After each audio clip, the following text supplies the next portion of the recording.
I purchased a program produced by a medical doctor many years ago. It was delivered on CDs, so that puts things in perspective, right? She shared a couple of recommendations that stuck with me over the years. First, move 30 minutes every day. Make sure you put it on your high priority task list so that it happens. I personally shoot for 7,000 steps. Research has shown that's the number that produces 80% of the results. Next, she said that any diet produces results initially, primarily due to the restrictions imposed. So we're forced to change our eating habits. In this video, we'll talk about what happens after those initial positive results and what I recommend you do so that results continue to accumulate. And if you're new here, I'm Dr. Gayla Gorman, a licensed acupuncturist, naturopath, and author of What's Your Kryptonite. If you'd like to connect with me, use the QR code on the screen or go to drgayla.com/links. On this channel, I'm here to help you reverse the effects of chronic stress so that you can cruise through midlife and beyond symptom-free. For this video, I've created some general categories of diets to share the pros, cons, and who they work best for. So let's get started. Arguably most popular, the plant-based diet. So these would include Mediterranean, vegan, vegetarian, flexitarian, anti-inflammatory, raw, and even a diet known as MIND. So with these types of diets, most meals consist of vegetables, fruits, legumes, whole grains, nuts and seeds, and olive type oils. But we can include fish, eggs, or dairy if that suits your needs and preferences. They're really often referred to as plant-based diets because you can really include whatever you prefer in them if they're not super strict. These kinds of diets are best for women that are concerned about blood pressure, cholesterol, weight stability, gut health, and long-term heart-brain health, with plenty of room for cultural foods and your own preferences. Why might you choose these types of diets? Well, there's a strong evidence base that it's easy to live with, and there's a low risk of nutrient gaps. So if you go vegan or vegetarian, it's important to keep an eye on B12, iron, calcium, and vitamin D. But otherwise, you should get a pretty wide variety of the nutrients that we need, what I refer to as raw building blocks. The next category is low carb. This would include keto, paleo, South Beach, the carnivore diet. So these diets limit carbohydrates to varying degrees and emphasize protein, non-starchy vegetables, and high-quality fats. Strictness ranges from South Beach to keto. These diets are best for women with insulin resistance, and honestly, most mature women have insulin resistance to some degree. So we're going to talk more about that as we move through this video here. But if you are struggling with insulin resistance, high triglycerides, fatty liver, or appetite control issues, these low carb diets can be really helpful. You definitely do not want to go on any sort of strict diet, especially low carb, if you are pregnant, if you have significant kidney disease, or if there's a history of disordered eating, some kind of eating disorder. Any sort of restrictive diet should be looked at carefully if you've got a history of disordered eating. So why would you choose this kind of diet? Well, they can reduce hunger and improve specific lab markers. It's important to prioritize whole foods, plant fiber, electrolytes, and review regularly to avoid nutrient shortfalls. The next group here is heart healthy diets. These include DASH, Weight Watchers, TLC, which is therapeutic lifestyle changes, and the Mayo Clinic diet. These diets focus on produce as a plate filler, whole grains, lean proteins like fish, poultry, beans, and healthier oils, and really also suggest keeping sodium and added sugars low and saturated fats lower. So these diets are best for hypertension, particularly DASH, elevated LDL or cholesterol, which is the TLC diet, weight control with accountability. Weight Watchers is great for that.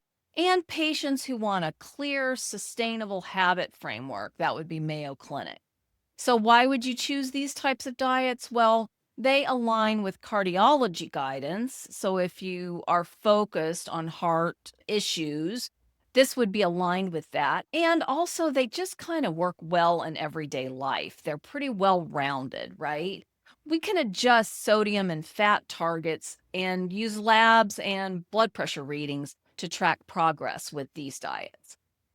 The next category is elimination or restriction diets. And these are honestly the most common. And really, all of these diets tend to fall into this category. But I've just loosely grouped them for the purposes of going through them here in this video. So these elimination restriction diets include intermittent fasting, gluten-free, brat, which is bananas, rice, applesauce, and toast. Low FODMAPs. So FODMAPs are a group of carbohydrates that are poorly absorbed by the small intestine, creating intestinal issues. Whole 30, blood type diet, and my own creation, which is the Fierce 5. And so if you've watched any of my other videos, you know the Fierce 5 are dairy, gluten, yeast, sugar, and alcohol. So, short term removal of specific foods or timed eating to identify triggers is essentially how these are applied. If you do have some sort of disease diagnosis, for example, celiac, gluten free might be permanent, but these diets are designed to include reintroduction. Reintroduction is part of the plan unless there is some medical reason to continue with whatever eating plan you're on. These are best for people with symptoms of IBS, particularly the low FODMAP diet. If you're confirmed celiac disease, you're going to want to eat gluten free. If you've got just a brief gastrointestinal GI illness, brat would be potentially a good choice.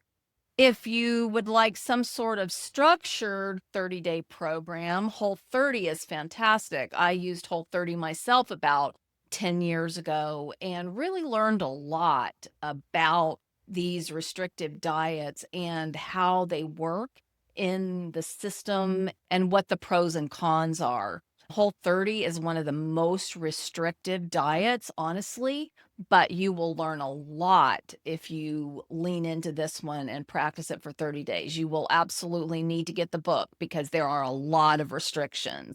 If you eat out, it's virtually impossible to eat out on the Whole 30 diet. You will have to make your own food because there is literally no restaurant that uses compliant everything that would work with the Whole 30 diet. If that sounds a little too extreme for you, you might try a timing option that fits your schedule, which is intermittent fasting. This is typically what I do now. So, why would you choose one of these restrictive diets? Well, they can be really powerful as a diagnostic tool to help you personalize your diet for the long term. It's important to prevent over restriction, though, because people with food sensitivities tend to restrict more and more and more, especially if they've got GI issues and that sort of thing. And so it's really easy to become nutrient deficient and have other health issues that maybe your body responded really well initially, but then you are accumulating health issues once that kind of initial 4 to 6 weeks, even up to a few months healing period is over.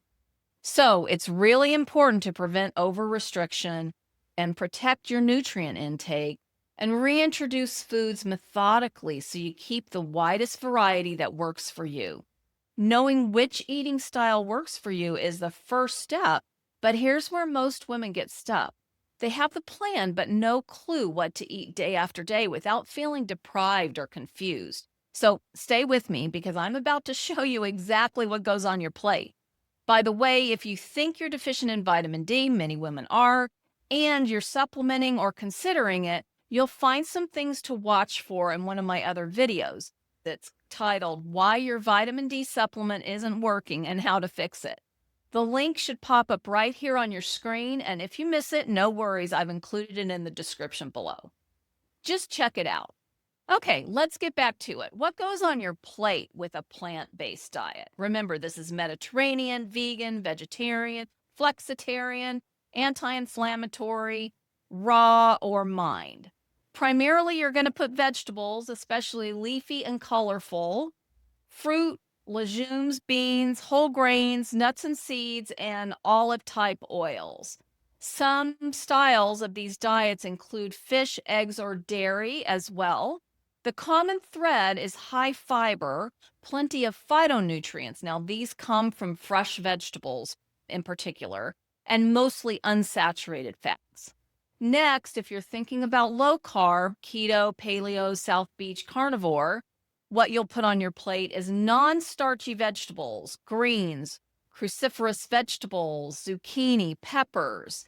You want really clean protein sources, fish, poultry, eggs, tofu or tempeh, or some form of meat, lean meat in particular. And healthy fats include olive oil, avocado, even if it's been processed into an oil, and nuts and seeds. Carbs are extremely limited or phased if they're even allowed, and you want to choose intact whole food carbs when you do consume them. Resistant starch can often be created by cooking whatever the starchy thing is, whether it's potatoes, rice, whatever that would be. And then you're going to cool it in the refrigerator, literally all the way to cool overnight, and then reheat it. In that cooling and reheating process, you're going to remove a lot of the starch component that creates the insulin spike. So as we've moved through several of these full plates here, can you see a pattern emerging? The common denominator for all these diets is lean protein, vegetables, and healthy fats. Generally, the only difference is the combinations and ratios. So now you know what to eat on these different plans, but there's something else going on. Even the best eating plan won't work if stress is sabotaging your body from the inside out. So stay with me because I'm about to show you the real reason weight won't budge and how what you're eating feeds the real problem. Low carb is not a sustainable answer for everybody. Maybe you've tried cutting carbs and felt drained, or your heart health calls for a gentler, more supportive approach. Or if you're like me, you just love carbs and feel deprived when you severely restrict them. Here's the encouraging part. There is another way forward, one that centers on what your cardiovascular system truly needs to thrive. And surprisingly, it might include some of the very foods you've been told to steer clear of. So let's start with heart healthy. Remember, that's DASH, Weight Watchers, TLC, Mayo Clinic. So what you're going to put on your plate with these diets are, again, vegetables and fruit at most meals, whole grains, beans and legumes, fish or lean poultry, low-fat dairy if you are using dairy, and healthy non-tropical oils, olive or avocado oil. So you want to keep sodium, added sugars, and saturated fat really modest. So lastly, the plate for your elimination restriction diet, including intermittent fasting, gluten-free, BRAT, low FODMAP, Whole30, blood type, Fierce 5. What you're going to put on your plate that falls within these rules includes building balanced meals from a protein anchor. Fish, eggs, poultry, tofu or tempeh, or some form of meat that's typically poultry, beef, pork, potentially. Plenty of allowed produce and healthy fats. Add whole food carbohydrates that fit your protocol. So, as I mentioned earlier, the Whole30 diet is arguably one of the hardest to follow. But interestingly enough, it is not necessarily a low carb diet. Honestly, though, it's hard to eat too many carbs on the diet just because of the restrictions imposed.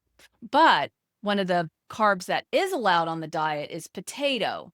And so if you use the resistant starch idea that I gave you a few moments ago, which was to cook your potatoes, put them in the refrigerator, and reheat them the next day, Potatoes are compliant in pretty much every diet except for the lowest of carb requirements and are really a great vegetable source and a source of good nutrients.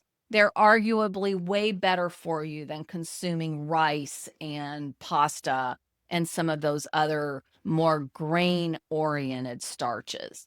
And again, remember what I told you earlier with these diets, it's designed that you're going to reintroduce some of the things that you have eliminated. And you want to do that methodically to preserve the widest variety that agrees with you.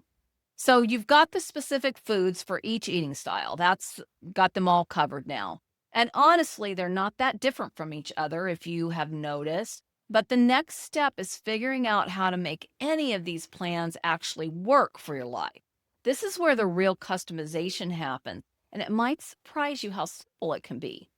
So, what's the same about these diets? Well, they all center on real, minimally processed foods, emphasize vegetables and fruits, include quality proteins, favor unsaturated fats, olive oil, nuts, seeds, fish, and curb added sugars, refined grains, excess sodium, and trans fats.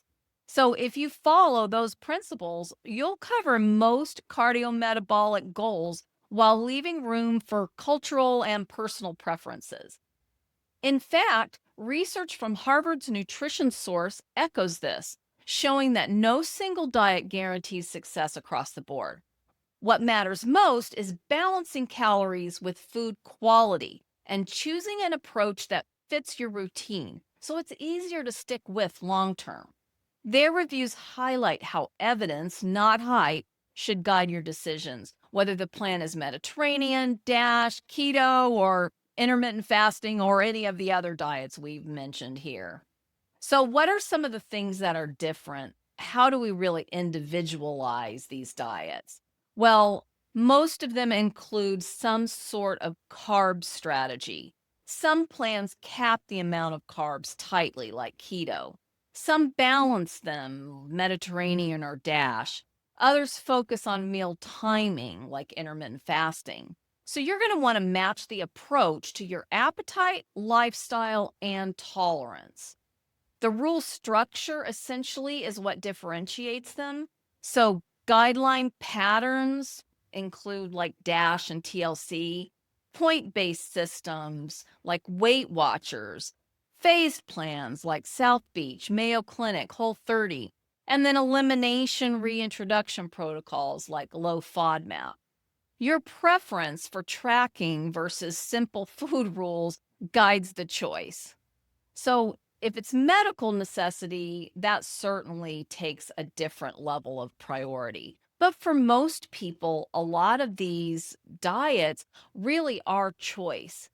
If a gluten free diet is mandatory because you have celiac disease, then that's a different consideration, certainly. But something like brat, even though that would be medically called for, it's only a short bridge during a temporary GI illness.